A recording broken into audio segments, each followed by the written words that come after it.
back to the book.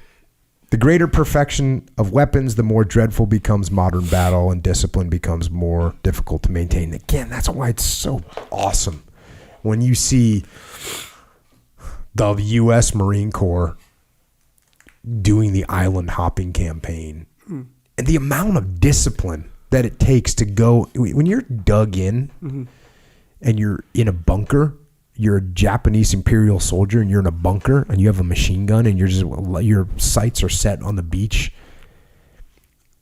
The amount of discipline that it takes to go onto that beach as an American Marine or sailor, corpsman, or Army soldier that's coming on, it's just incredible. It's absolutely incredible. It defies what Picq is saying. Yeah. Some of the stuff that Picq says about fear and all this and guys are going to turn.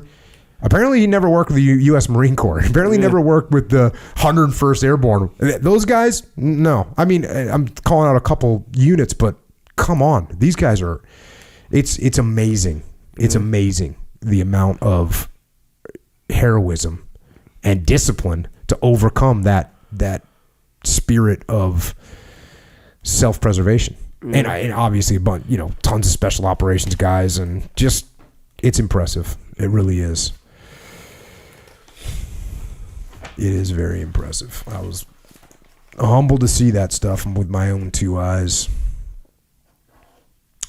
Back to the book. The nature of ancient arms requires close order. Modern arms require open order.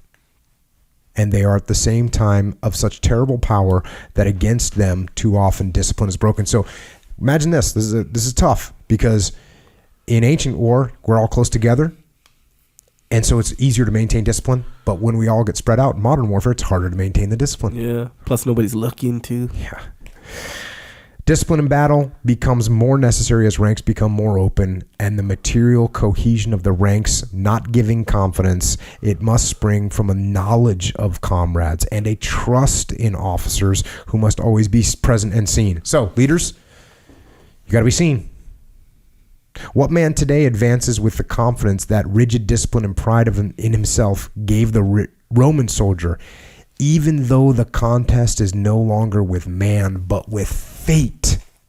Think about that. The contest in modern warfare, oftentimes, not all the time, is fate.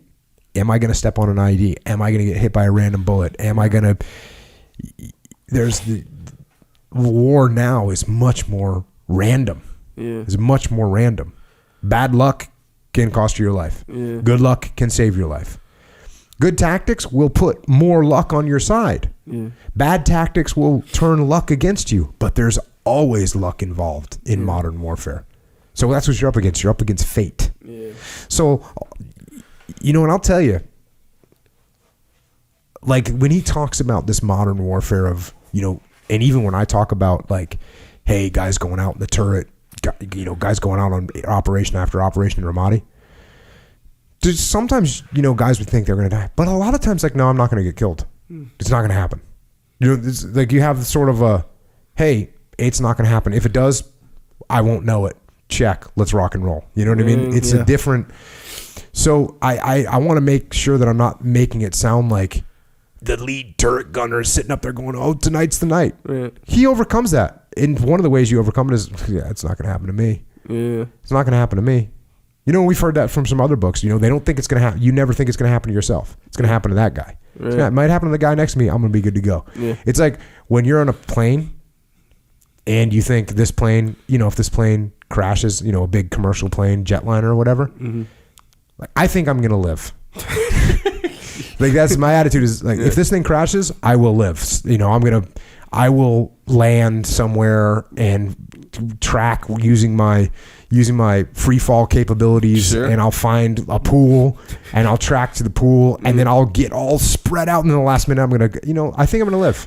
Like if you fall out of the plane? No, if the plane explodes in midair. Right, and you fly out. Like, those crashes where everyone dies on the plane? Yes. If I'm on the plane, I'm going to make it. Right, you're the only one. Yeah, that's just like the attitude. So you can have, if I can have that attitude about being on a plane, I can have that attitude, and a bunch of guys can have that attitude going into combat. Like, hey, I'm not going to get killed.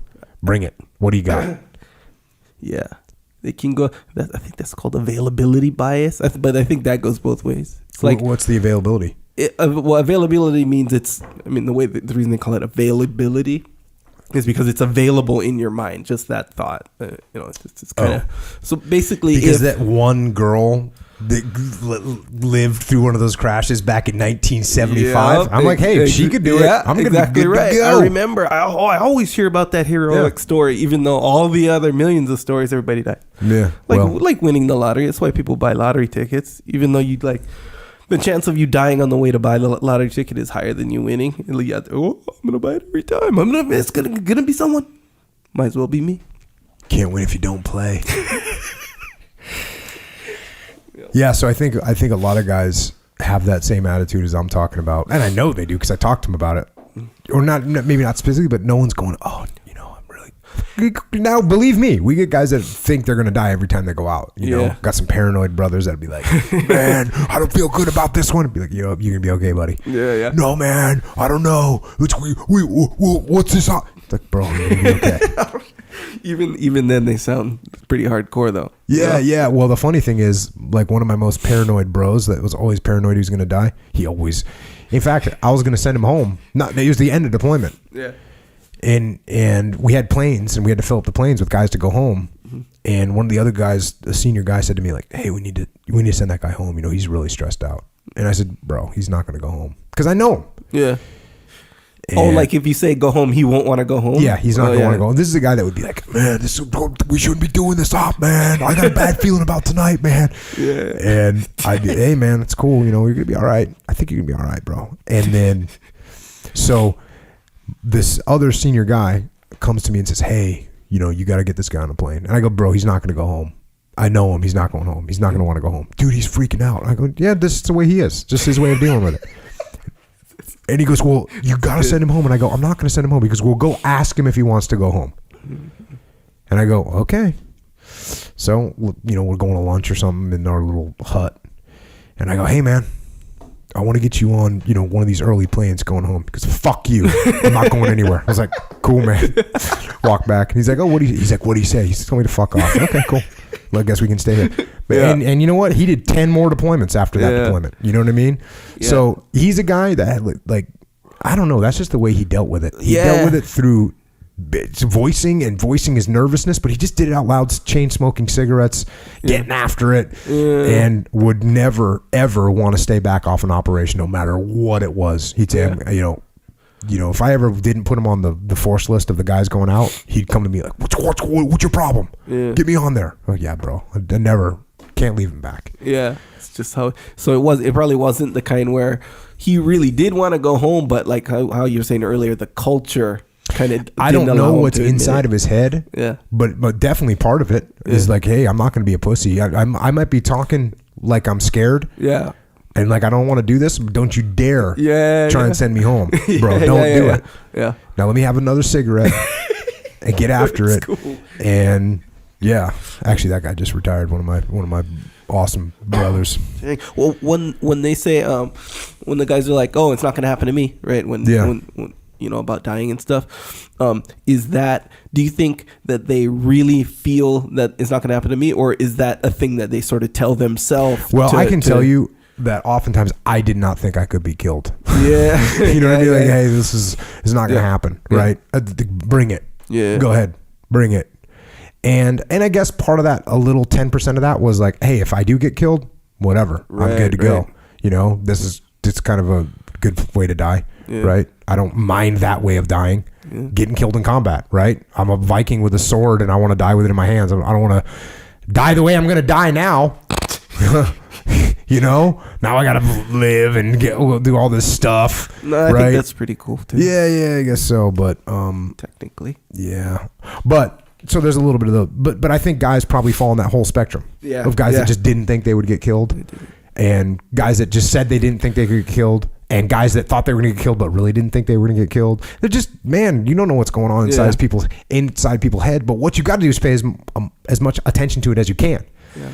And always be looking at people and trying to gauge where they're at mentally, because it does freak people out. The continual specter of death. It can hang heavy. That's okay. And I was never exposed to the kind of things that these people were going through in World War II, going on to a beach, where you're, hey, we're going to take, 40% casualties first 2 waves.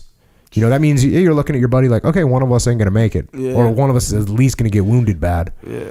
I was doing some reading, just some World War II reading. It's just crazy how those guys were going. I mean, D-Day is the same thing. D-Day, they thought they were going to take even worse casualties than they did. Mm.